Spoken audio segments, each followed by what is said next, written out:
Gracias. Buenos días, Perumín 33, Convención Minera.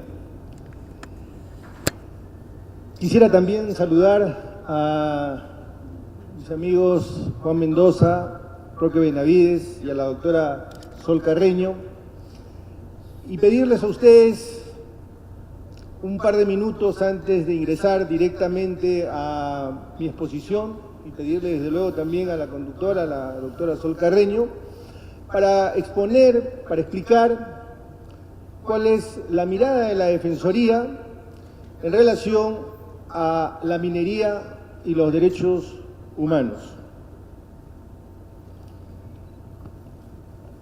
En los últimos 15 años, el Perú ha crecido de una manera significativa.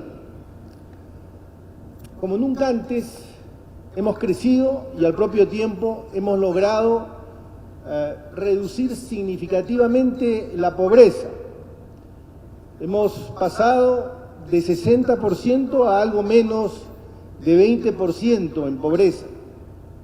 Estos logros son sumamente importantes, pero esa no es toda la tarea ni la tarea está concluida. Aún existen indicadores, yo no los voy a fatigar con muchos datos, pero solo quiero darles un dato, que para nada es menor y por el contrario es muy revelador. El 43% de niños menores de 3 años sufre anemia en nuestro país. Ese es un dato que nos señala a todos, de una manera inapelable, a todos los que estamos en esta sala, porque no estamos hablando de un tema de salud pública solamente, estamos hablando de lo más importante de un país, estamos hablando de su capital humano, estamos hablando del futuro del país. Por eso, exactamente por eso, precisamente porque existen otros indicadores que nos acusan a todos quienes tenemos una posición privilegiada, es que tenemos que comprometernos a que el país vuelva a crecer.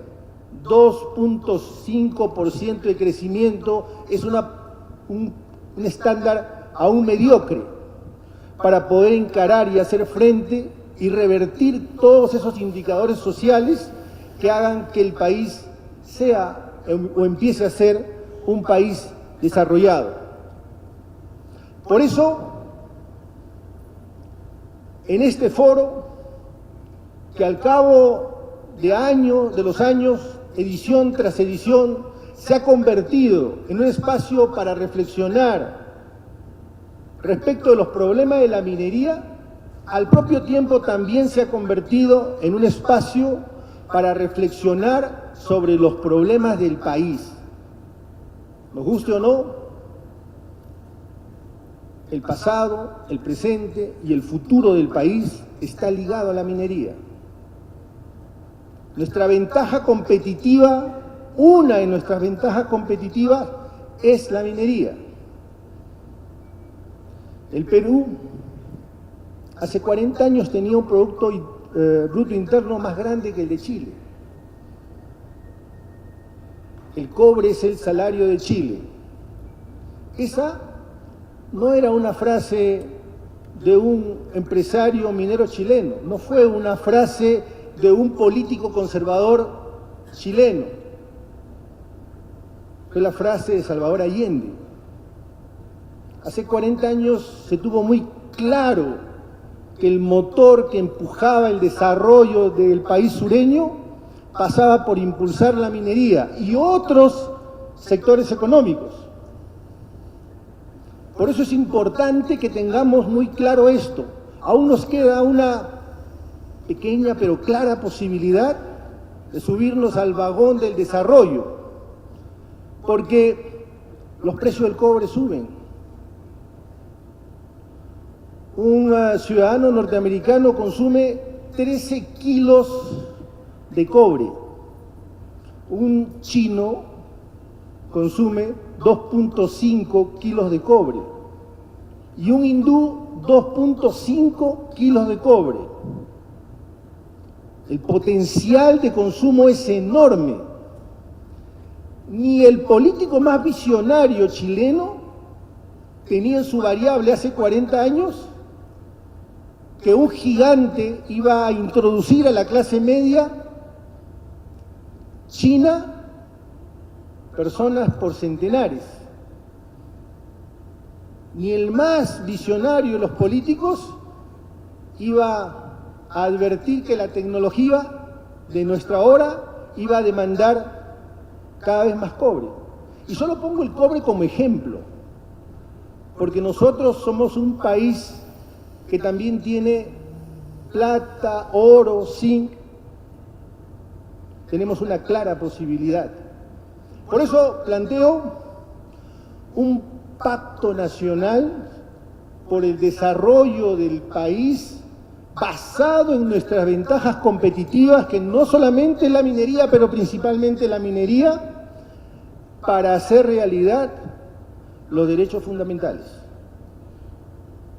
Los derechos fundamentales, aquellos que son derechos que para algunos parecen cosas abstractas, tienen una naturaleza existencial para el ciudadano de a pie, porque tiene que ver con su salud, tiene que ver con su educación, tiene que ver con su alimentación. Voy a dejar este tema en este punto porque aún tengo que hablar de aquello para lo que se me ha invitado, que es la corrupción. Nada de esto que digo va a ser posible si al mismo tiempo, como lo ha dicho Juan y lo ha señalado Roque, no nos comprometemos en una franca y frontal lucha contra la corrupción. Tenemos que luchar contra la corrupción. Y déjenme decirles que estamos perdiendo la batalla. La diferencia entre los países desarrollados y los países subdesarrollados no está en los recursos naturales, no está en el capital, está en una brecha muy grande, que es la brecha del conocimiento, de la capacidad para aprender, de la capacidad de generar información, de sistematizar esa información, generar aprendizaje y utilizarlo en las políticas públicas, trasladarlo a las políticas públicas. Permítanme aterrizar y señalar por qué estamos fracasando en la corrupción, en la lucha contra la corrupción. El enemigo es una corrupción globalizada, que ciertos sectores de la actividad privada se coluden para realizar actos de corrupción. Es un enemigo que tiene capacidad para generar leyes.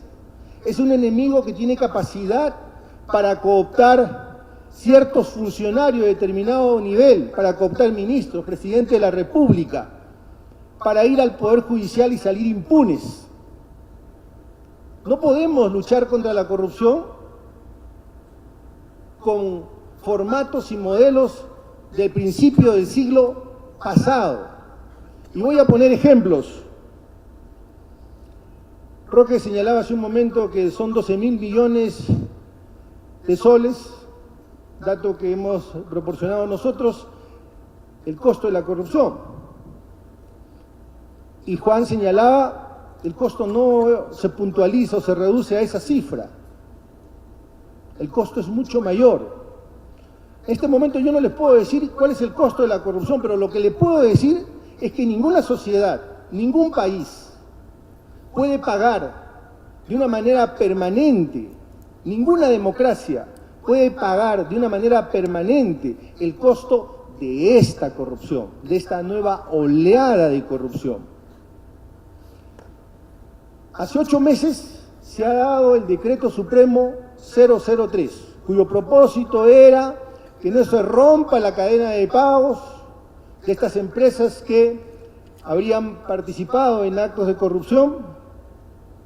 La idea era que si se iban a trasladar bienes puedan asignarse determinados montos en un fideicomiso. Pero lo más importante de ese decreto de urgencia no se ha cumplido. Lo más importante era la cuantificación del daño. Para Odebrecht se reducía la coima, o a un porcentaje o al doble de la coima. Para una procuradora era una cifra mágica de cerca de 2.000 millones de soles. Pero nadie se le ocurrió que teníamos que cuantificar el daño. El día 1 tenemos que saber, el día 1 que nos vamos a poner a negociar con las personas que quieren someterse a una suerte de colaboración eficaz, tenemos que saber cuál es el costo del daño.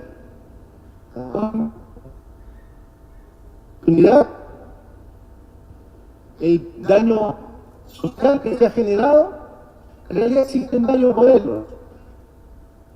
La Defensoría ha creado ahora una adjuntía anticorrupción, de lucha contra la corrupción.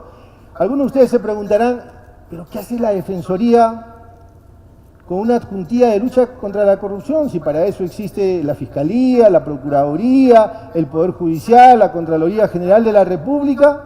Sí.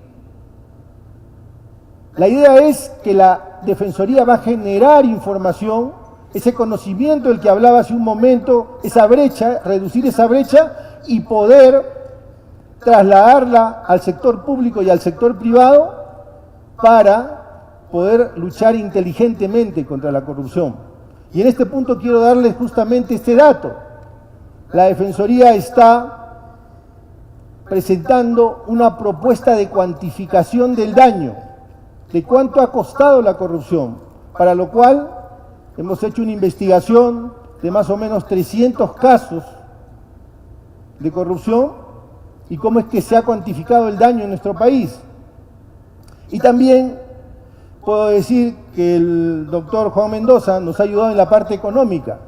Dentro de 15 días o algo así vamos a hacer público esto. Esto debería ser una tarea del Ministerio de Justicia, una tarea de la Procuraduría, pero la Defensoría lo va a poner como una propuesta. Hace un momento también Roque hablaba, o me parece haber visto en sus fichas, el plan anticorrupción. El Perú tiene un plan anticorrupción que va del 2012 al 2016, que se elaboró en el anterior gobierno. Bueno, la Defensoría hizo una supervisión sobre ese plan. Ese plan anticorrupción que obligaba a que los 19 ministerios tengan planes, oficinas, indicadores. Algunos ministerios no tenían plan, otros habían contratado empresas consultoras para que le hagan el plan, es decir, los consultores sabían más que los ministerios respecto de lo que pasaba dentro de los ministerios. No habían oficinas que implementaran el plan, no había personal y no había presupuesto. ¿Cómo se puede combatir la corrupción con planes que simplemente son declaraciones? Si esto que estoy diciendo todavía no es preocupante o inquietante, déjenme decirle que debemos aprobar otro plan, porque ya venció, ese era el del 2016, del 2017 al 2020. Noveno mes del año y aún no tenemos un plan, apenas se acaban de aprobar las directrices. ¿Ese es un verdadero compromiso de lucha contra la corrupción? Sí, la tarea es difícil. Pero las instituciones tenemos que tener claro qué es lo que tenemos que hacer. La Defensoría tiene muy claro cuál es el compromiso que tiene en el desarrollo del país y en hacer materiales y reales los derechos fundamentales y su lucha contra la corrupción. Todo lo que digo está conectado. Ese plan por el desarrollo del país, utilizando nuestras ventajas competitivas y que sirva para los derechos humanos y la lucha contra la corrupción. Permítame, porque el tiempo está por ganarme, permítame concluir diciendo lo siguiente. Todos los que estamos en esta sala tenemos una posición privilegiada. Ustedes forman parte de la clase dirigente. No pueden aislarse, no pueden ponerse de perfil en ninguno de los dos temas que he señalado.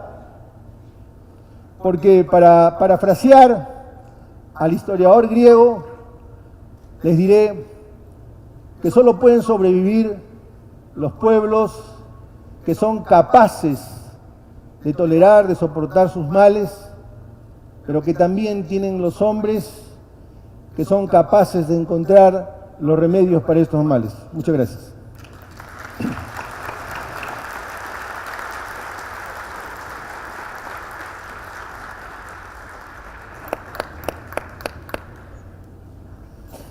Muchísimas gracias al defensor del pueblo y vamos a dar inicio a la parte del conversatorio y la discusión de ideas de nuestros ponentes.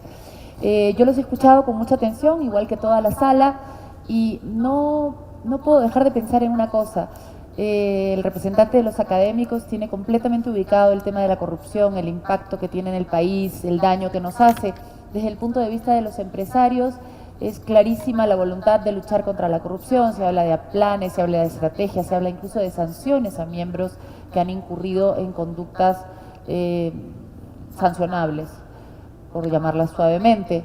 Desde el punto de vista de la Defensoría también se aprecia una ubicación del tema, deseo de luchar, y en la atención de ustedes se ve una preocupación por la corrupción. Cualquiera diría que en un país tan preocupado y tan centrado en lo que debe ser no debería haber corrupción. Sin embargo, la percepción que tenemos, y que no es una percepción simplemente de sensibilidad, está apoyada en datos, en denuncias, en hechos, es que el país está tremendamente afectado por la corrupción. Entonces yo le pregunto primero al doctor Mendoza, ¿qué nos pasa? Si todo el mundo la tiene tan clara, ¿por qué entonces el Perú está tan mal en lo que es corrupción? Bueno, a ver, el Perú se está desarrollando, pero todavía somos un país subdesarrollado. Y creo que la debilidad institucional se manifiesta también en la ausencia de políticas efectivas contra la corrupción. Debilidad institucional, perdónenme las pequeñas interrupciones, ¿centrada en qué instituciones básicamente? ¿A cuáles señala usted como las más responsables de que la corrupción haya avanzado tanto en los últimos tiempos? En el Poder Judicial, que no funciona. Básicamente en el Poder Judicial. Claro, porque si el Poder Judicial no funciona y al mismo tiempo tenemos un Estado débil que no hace valer el Estado de Derecho, que no tiene las prioridades claras, bueno, tenemos este problema. Además también, en el caso particular de las empresas brasileñas, esto formaba parte de un proyecto geopolítico de expansión y estas empresas, a través de prácticas corruptas, eran parte de este proyecto. El otro elemento es que, lamentablemente para nosotros, la prudencia fiscal que tuvimos durante muchos años nos hizo un blanco para los corruptos, porque teníamos los bolsillos llenos. Y creo que eso ha hecho que se intensifique la corrupción, pero es un desafío que yo creo que al cual está respondiendo de alguna manera la sociedad civil. No es la primera vez, ¿no?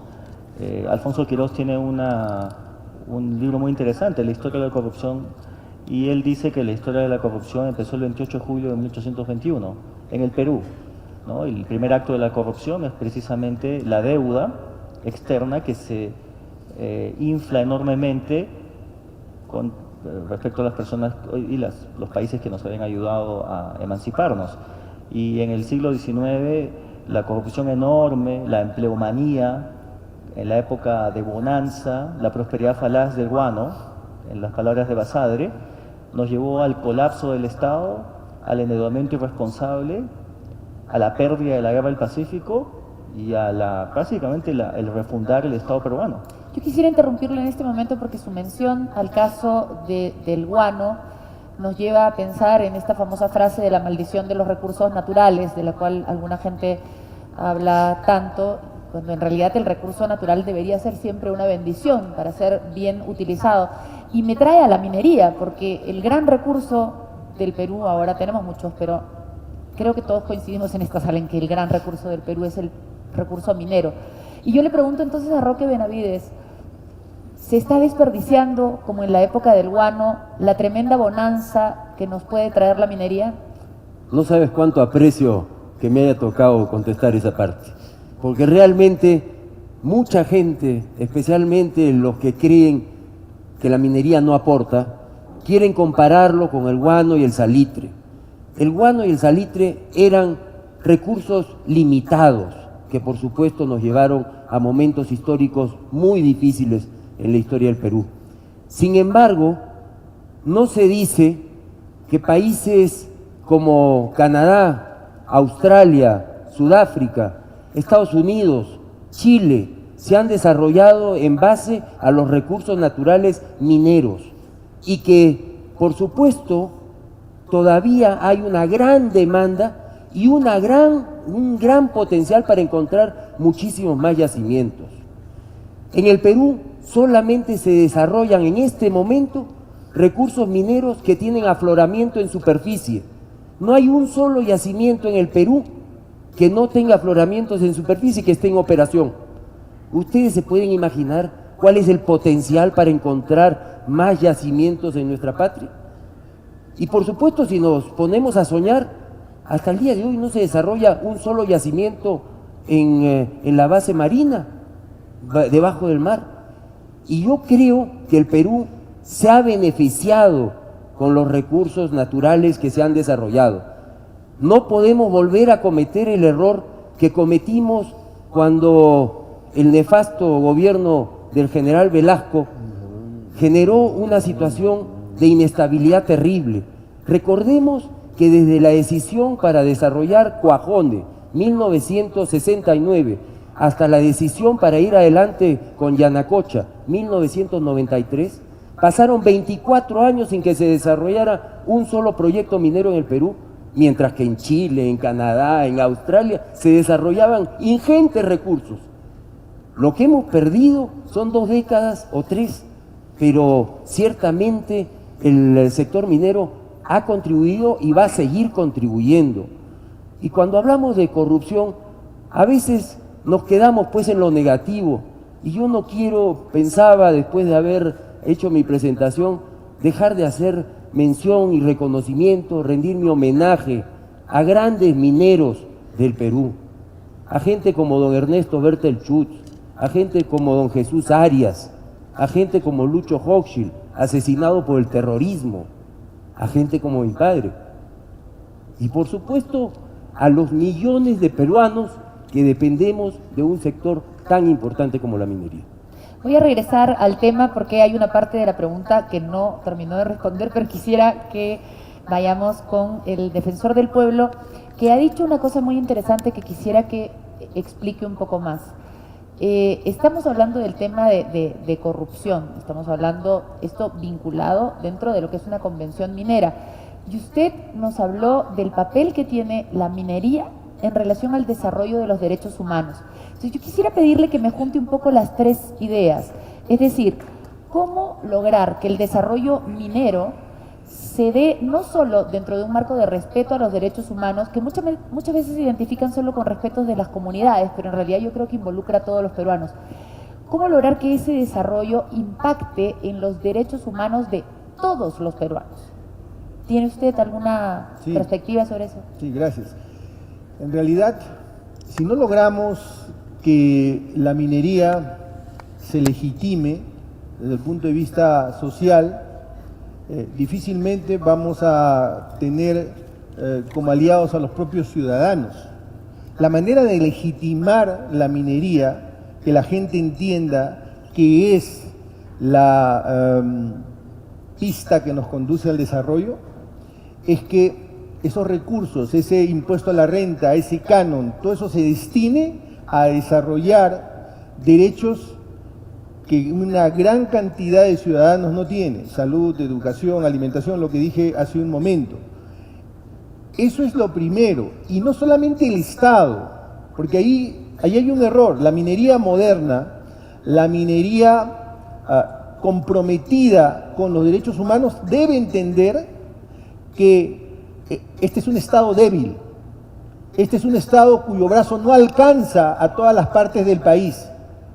Y en esos lugares es la empresa minera la que muchas veces hace las funciones del Estado.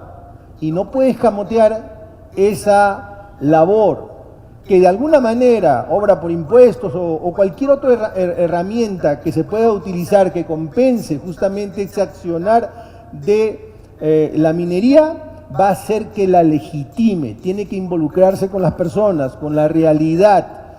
Una minería moderna es una minería que respete el medio ambiente y que se compromete con los derechos fundamentales. Pero algo muy importante que tanto Roque como Juan señalaron, pero si además ese remanente que se genera producto de la minería para el Estado se va a utilizar en proyectos que nos conducen a la nada y que se hacen impulsados fundamentalmente por ineficiencia y corrupción, entonces la gente no ve, el ciudadano no ve que esta actividad económica se legitime. Justamente quería pasarle la palabra cuando la pidió el doctor Juan Mendoza, porque ahí, a ese punto iba yo cuando trataba de relacionar el tema del guano, el salitre y la minería. El símil que yo veía, o el paralelo que veía yo, inspirada además por la exposición del doctor Mendoza, era que muchos de los beneficios que debió dejar la minería a través de la recaudación de impuestos y a través de obras en el Estado, se están perdiendo porque, como dijo el señor Mendoza, las obras son ineficientes, tienen sobrecostos. ¿Qué me puede decir sobre esto? ¿Tiene esta misma, lo entendí bien? ¿Tiene usted esta misma percepción? Exactamente. Quería comentar también lo que dice Roque. La minería de hoy no tiene nada que ver con la extracción de salitre ni el guano. Tiene muchísimos encadenamientos y tiene un impacto local, ¿no? Ese impacto local a veces no se percibe macroeconómicamente, pero es claro. Pero ciertamente muchos de los ingresos fiscales, consecuencia del esfuerzo de la productividad de la minería, han terminado en interoceánica.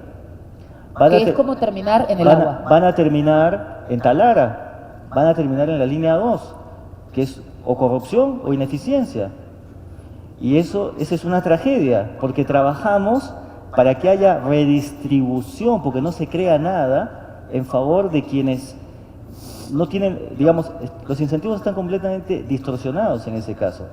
Ahora, yo sí quisiera decir que a mí me parece sorprendente ser una actividad que contribuye tanto. O sea, crecer sin minería es un suicidio macroeconómico para un país como el Perú, con tan bien dotado de recursos. Hace un par de años, con datos del propio gobierno regional de Cajamarca, calculé que la producción agropecuaria en los 4 distritos que supuestamente iban a ser afectados por Conga, incluso en ese supuesto, vamos a decir que yo no comparto, 300 años de producción agropecuaria en esos 4 distritos eran un año de producción de Conga. O sea, el costo de oportunidad es enorme. Y yo quisiera ver la misma diligencia que se pone para que continúe un gasoducto ineficiente, inflado, que no necesitamos, que para que avance Tía María. ¿Por qué, por ejemplo, nos hemos olvidado de la contribución solidaria, que acercaba a los empresarios con las comunidades y servía efectivamente para que haya un impacto mayor todavía a nivel local? El canon, ¿por qué no lo reformamos para que sea más efectivo? Obras por impuestos. Pero ¿Por qué no tenemos un plan? ¿Por qué no tenemos la misma diligencia? ¿Por qué no nos queman los pies para hacer cosas que claramente son beneficiosas y eficientes para el país? Deme la respuesta, por favor. Yo creo que es debilidad institucional y por eso la sociedad civil, el Estado el Estado es muy débil para que lo haga solo. Perdone que sea más directa. Sí. ¿Cree que es solo debilidad institucional o cree que es el interés de algunas personas en que estas cosas no funcionen porque funcionan mejor a beneficio de los corruptos? Mire, el gasoducto, si usted tiene un proyecto en el que le garantizan los ingresos, ¿para qué tiene que trabajar? Mejor se dedica a conseguir que el proyecto sea lo más inflado, lo más grande posible. Y la razón por la que Arequipa no tiene gas es por ese esquema ineficiente y probablemente corrupto, como las investigaciones lo están sugiriendo. Entonces yo creo que lo que no debemos hacer es desperdiciar nuestra ventaja competitiva en proyectos tan ineficientes, con tanto sobreprecio y con probable corrupción. Vamos a entrar entonces en la última parte del conversatorio a soluciones. Vamos a dejar de angustiarnos, de sufrir. Creo que todos tenemos una cierta conciencia de la enorme cantidad de problemas que hay.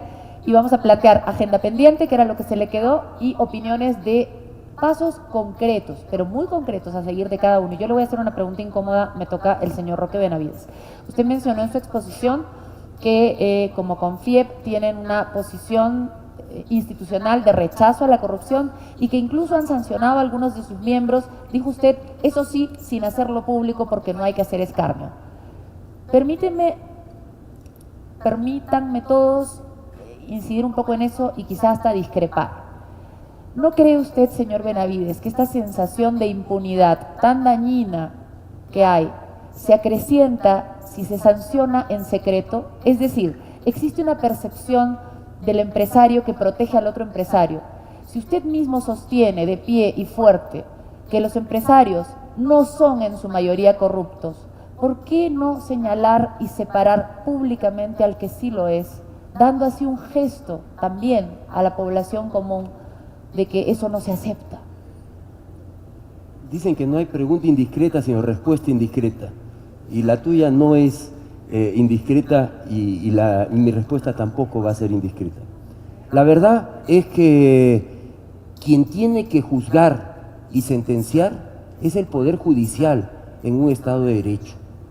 A los gremios no nos toca enjuiciar y sentenciar. A nosotros lo que nos toca es decir, señor, usted no está cumpliendo con el código de ética y por lo tanto le pedimos que por favor dé un paso al costado y no esté dentro de este gremio o de esta asociación. El Poder Judicial es el que tendrá que evaluar los problemas que se presenten en esos casos. Yo no creo que corresponda a los gremios empresariales enjuiciar y sentenciar. Para eso tendríamos que ser jueces y nosotros no somos jueces. Lo que sí podemos decir es quiénes están cumpliendo con el Código de Ética y quiénes no están cumpliendo con el Código de Ética.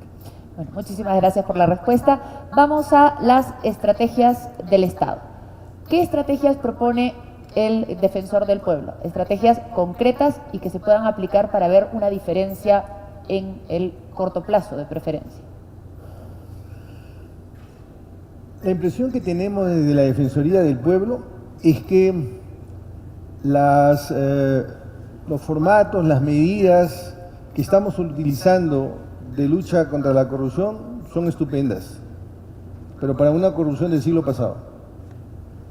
Para la corrupción de este siglo, globalizada, que tiene todas las capacidades que señalé en mi exposición, son completamente ineficientes. ¿Qué hay que hacer? Lo que hay que hacer es empezar a aprender rápidamente. Existen varios miles de sentencias sobre casos de corrupción. La sentencia es lo último. Tú como abogada sabes perfectamente que la ley siempre llega tarde, el Poder Judicial siempre llega tarde. Ese modelo, ese formato de corrupción es perfectamente posible conocerlo y atajarlo con políticas públicas que se conozcan a partir de ese conocimiento al que me estoy refiriendo. ¿Cuáles son las zonas sensibles? ¿Cómo actúa la corrupción? La corrupción en el Poder Judicial básicamente es tráfico de influencia, muy diferente a la corrupción en el Ministerio de Transportes, muy diferente a la corrupción en un municipio. Tenemos que saber los tipos de corrupción, la forma como actúa la corrupción. En una palabra, tenemos que cerrar la brecha del conocimiento para generar políticas públicas eficientes. Y un tema importante, la corrupción es un tema económico también, o fundamentalmente un tema económico. Hay incentivos de corrupción. No hemos cuantificado el daño de la corrupción y algo muy importante que nosotros lo vamos a proponer. Tenemos que tener lo que se llama el daño punitivo, es decir, adicionalmente a todo aquello que nos costó la corrupción, hay que sancionar y que esa sea una señal al corrupto para que esto no se repita. Si el daño fue 1000, hay que establecer un monto de castigo para que los corruptos sepan que la corrupción les cuesta también a ellos.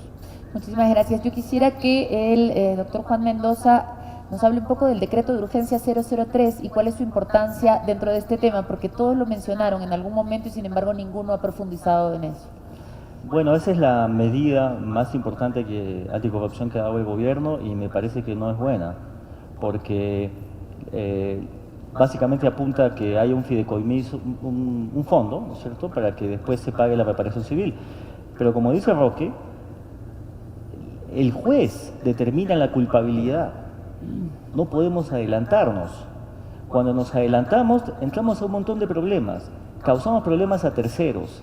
Además, ni siquiera hay criterios para calcular la reparación civil. Estamos pidiendo un imposible, no hay criterios en el Perú. ¿No se pudo solucionar eso con algún esquema de los tantos que existen en el mundo de la banca, como cartas de garantía, cartas fianza, alguna otra cosa, algún mecanismo de estos?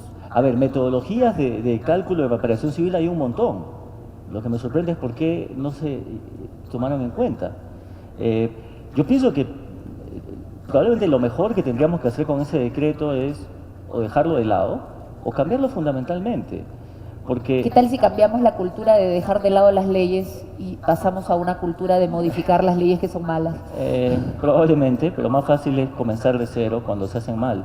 Pero yo creo que necesitamos una estrategia del más alto nivel que sea liderada por el presidente de la República.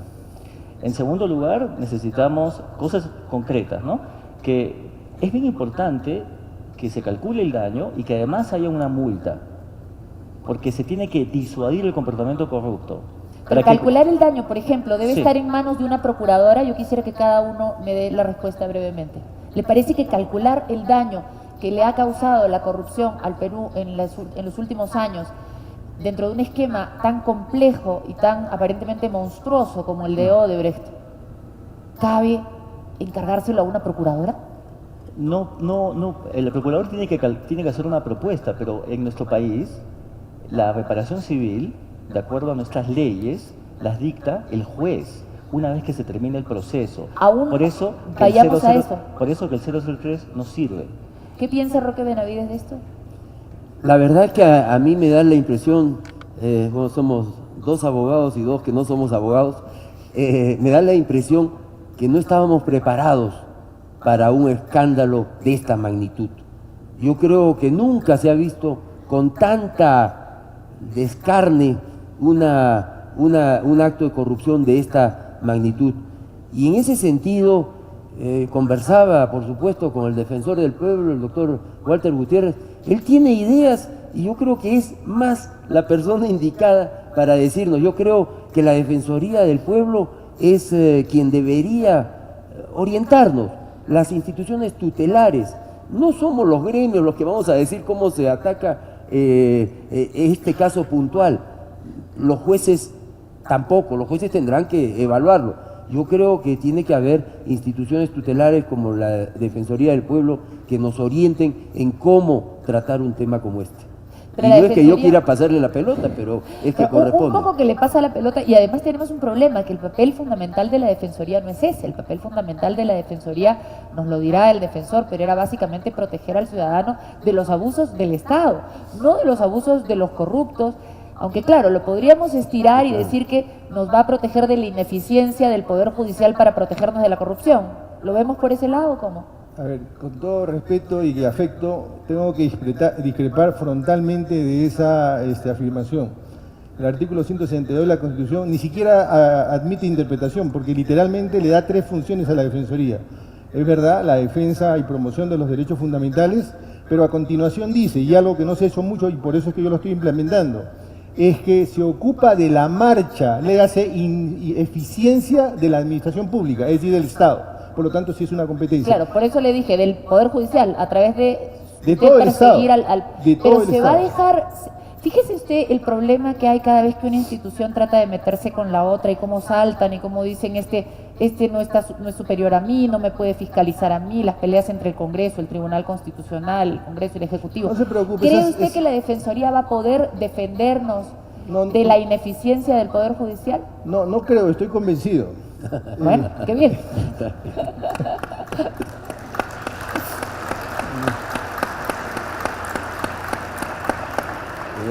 Y estoy convencido porque la Defensoría es una institución muy fuerte, que ha logrado una legitimidad, no por esta gestión, sino por la gestión de los anteriores defensores. Yo no quiero desentonar y quiero dar un paso más. En realidad el tema de la cuantificación del daño no es ciencia infusa, hay más de 100 años de experiencia. Déjenme decirles, Sol, y déjenme decirles a ustedes que en España, por ejemplo, existen baremos, es decir, existen ciertos estándares de cuantificación del daño de accidentes de tránsito. Es decir, cuando usted realiza un daño, comete un daño con su automóvil, ya se sabe por lo menos cuál es lo mínimo que se va a pagar, no lo máximo, pero lo mínimo que se va a pagar por el daño que se generó. Y también existen ciertos estándares para el daño de la corrupción. De manera que no es que estemos hablando de algo que sea un enigma, ¿no? O un misterio envuelto en un enigma, no lo es. Esto ya existe, como digo, 100 años de experiencia. En nuestra legislación, quien lo debe hacer es la Procuraduría, pero es una propuesta. Quien lo determina es el juez. Lo que me ha sorprendido a mí es que el Ministerio de Justicia hace 2 domingos sacó un aviso convocando a una consultoría para cuantificar el daño. Es decir, casi una declaración de parte de que no se hizo el trabajo. Pero además el propio Poder Judicial, el presidente del Poder Judicial, en un gesto de honestidad, supongo, porque además no se le puede imputar a él, porque él es un presidente que relativamente es nuevo, señala que el Poder Judicial no tiene esos estándares de cuantificación del daño. Entonces, cierro señalando lo siguiente. Ahí entra la Defensoría en aplicación directa al artículo 162 de la Constitución. Vamos a hacer propuestas para que se tomen, para que se consideren como digamos, un pábulo para poder determinar si esa podría ser buena o no. Esa es una propuesta de acción de la Defensoría. Va a contribuir proponiendo, por ejemplo, cómo cuantificar el daño. Pero más que cuantificar daños, a mí me da la impresión de que a veces de tanto cuantificar daños nos detenemos y no actuamos. Y las preguntas de la última parte iban más dirigidas a no tanto ver qué tan mal estamos, sino qué hacemos para cambiar esta situación. Entonces regreso y le repito la pregunta al doctor Mendoza. Acciones concretas del gobierno. La primera que ha dicho usted es cambiar, derogar el 003 y cambiarlo por un mecanismo distinto. ¿Qué otra acción concreta? O sea, por ejemplo, si hay una sospecha de que pueda haber una transferencia de bienes, para eso están las medidas cautelares. No se necesita ninguna legislación que debería solicitar o el procurador o el fiscal. Y no nos enredamos con más leyes, que ya tenemos demasiadas que no funcionan bien. Una cosa que sí me parece bien importante que podríamos adoptar es, no tenemos la capacidad para ver todos los proyectos, pero para los proyectos de cierto monto, que nunca se eximan de los filtros de la inversión pública. Se eximió del SNIP, la interoceánica, el gasoducto no pasó por el SNIP, Talara no pasó por el SNIP. Ahora Digamos tenemos que la consecuencia es que invierte.pe. cuando no pasan por el filtro, vemos que hay sobreprecios, ineficiencias y todo. Para eso sirve el filtro. Por eso tenemos 43% de niños anémicos. Tendríamos probablemente 30% si no hubiéramos gastado la plata en este tipo de elefantes ¿Los filtros blancos. actuales, vigentes, existentes, son suficientes, son correctos? Yo creo que esos ya son más detalles técnicos. Yo creo que el espíritu de los filtros es bueno. Invierte.pe se puede mejorar. Yo creo que incluso, básicamente el filtro es que el beneficio sea mayor que el costo. Que no hagas algo para exportar $3 millones a Brasil y te gastes 3.500 y 6.000 probablemente hasta que termine la concesión. No hay que ser economista para darse cuenta que eso no sirve. ¿Y por qué cree usted que, siendo esto que usted dice, se ha dicho, y perdóneme que ya vaya al campo donde yo trabajo, lo hemos dicho en los programas, no una, muchísimas veces. Desde que se comenzó con la idea de la interoceánica se ha dicho, perdón, ¿por qué esa carretera cuando necesitamos las otras antes? Pero bueno, nadie hace caso. Pero había proyectos, ni siquiera estaba en la lista de proyectos priorizados. Nunca hubiera pasado el SNIP, que era el filtro que teníamos hasta inicios de este año. ¿Y qué podemos hacer los ciudadanos? Señor Roque Benavides. Y una cosita muy breve, y una cosa muy breve. Y transparencia. Por ejemplo, que la gente, si supiera lo que vale Talara, ¿no?, se opondría. Pero ¿cuántas veces se le ha dicho? Bueno, pero Petroperú nos debería decir, por ejemplo, si se está endeudando ya con 2.000 millones de dólares, 1.000 millones de dólares más, ¿no es cierto? Y esa deuda ni siquiera la va a pagar, se paga de acá a 15, 30 años, ¿cuánto va a costar el proyecto? ¿Y Es para una qué, pregunta además? elemental. Si te endeudas, ¿para qué te endeudas? Si compras una casa, ¿cuánto te va a costar? ¿Cuánto vas a recibir después? ¿Cómo así ese proyecto que tenía rentabilidad de 13% el 2008, costando 1.300 millones, es decir, que por año ibas a recibir 169 millones, ahora con 5.400 es rentable si te tienes que endeudar al 6%? Es una máquina de perder plata. Entonces, tiene que haber transparencia. Una institución, una empresa pública no pueden iniciar una aventura de miles de millones de dólares sin que haya absoluta seguridad que no se va a perder el dinero. Pero ahí hay un contenido político, pues por ejemplo, en el caso de Talara que usted menciona, es evidente que ahí había una intencionalidad política para hacer, para poner en marcha ese proyecto. Es perfecto para los políticos. Exacto. No pagas nada, lo haces con tarjeta de crédito y lo paga el que esté acá de acá a 15 o 30 años. Lo pagan los peruanos.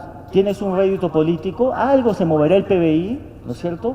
Y te endeudas y tienes anemia y tienes falta de carreteras y en Talara no hay desagüe ni agua para todos. Vamos a el señor Roque Benavides, el ciudadano, el llamado ciudadano de a pie, poco puede hacer, muchas veces marcha, pero no siente que tenga poder suficiente para enfrentarse a este tipo de decisiones que benefician a los políticos claramente. Pero los gremios empresariales sí.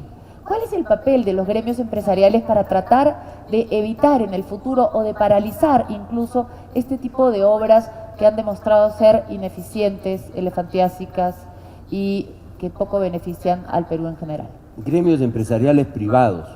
Y muchas de estas obras son obras pues públicas, donde esencialmente quien toma la decisión, lamentablemente, es un funcionario público y a veces con presiones de los políticos.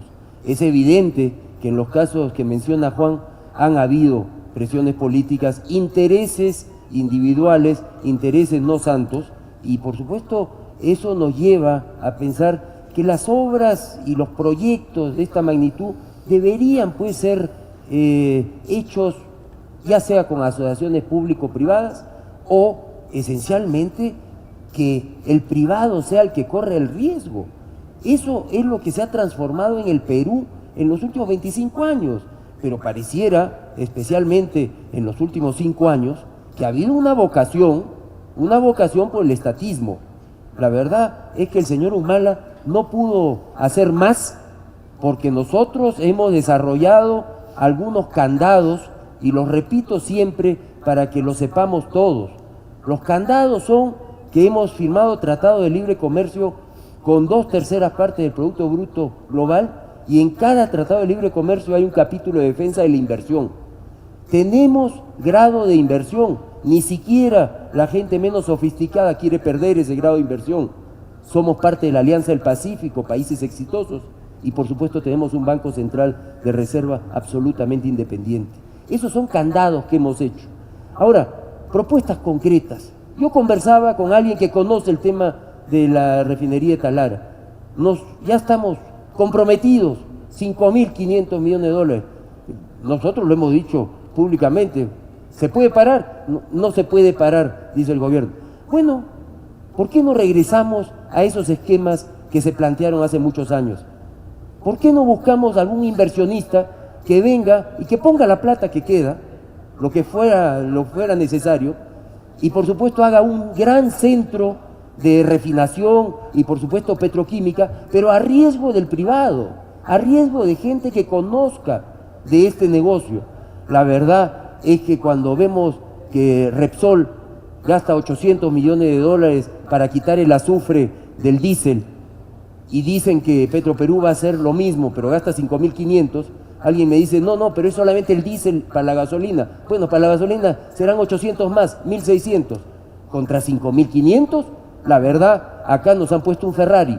Y un Ferrari, de repente, podemos buscar una de las grandes compañías petroleras que venga y haga su centro industrial en el norte del Perú.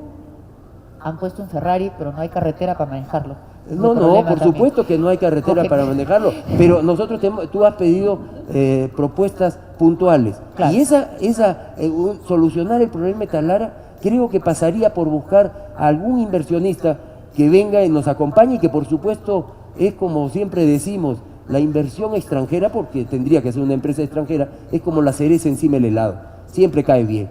Y viene con tecnología y viene con buenas prácticas y por supuesto con menos gastos para el Estado. Muchísimas gracias por esa respuesta. Corrijo, han propuesto un Ferrari, no han puesto nada todavía, vamos a ver qué cosa sale al final. Algo han hecho, pero vamos a ver qué sale al final. Para terminar, yo quiero pedirles al defensor del pueblo una última intervención, pero hacia el lado de la esperanza, porque siempre nos quedan 30 segundos, hay que terminar con esperanza. Claro. Quisiera decirles que la Defensoría, tal vez esto les parezca un poco extraño, la Defensoría no es una institución neutral, lo que no quiere decir que no sea independiente. En una apuesta siempre va a apostar por quienes son más vulnerables. Déjenme que les dé un ejemplo.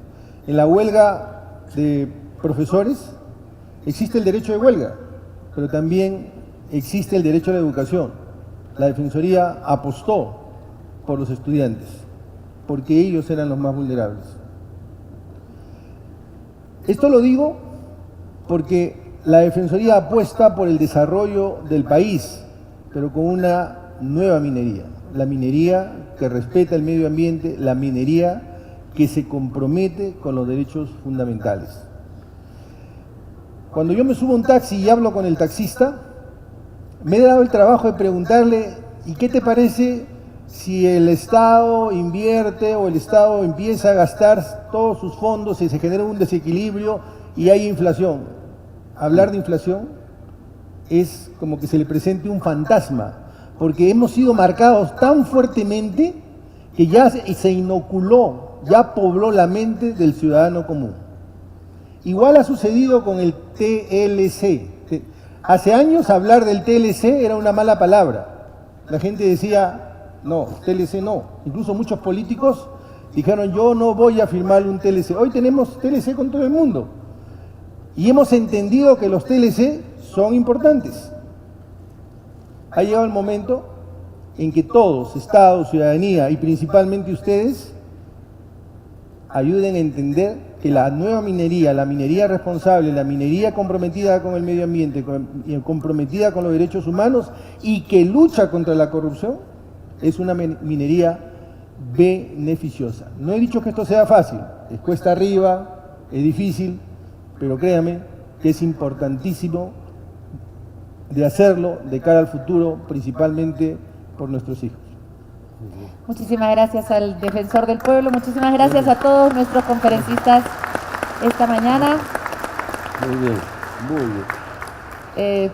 Realmente les agradezco la precisión, la fluidez, el respeto de los tiempos y los invito a retirarse porque vamos a cambiar de sesión sin hacer un corte, no hacemos pausa ahora. Muchas gracias. Pasen un aplauso por favor a nuestros conferencistas.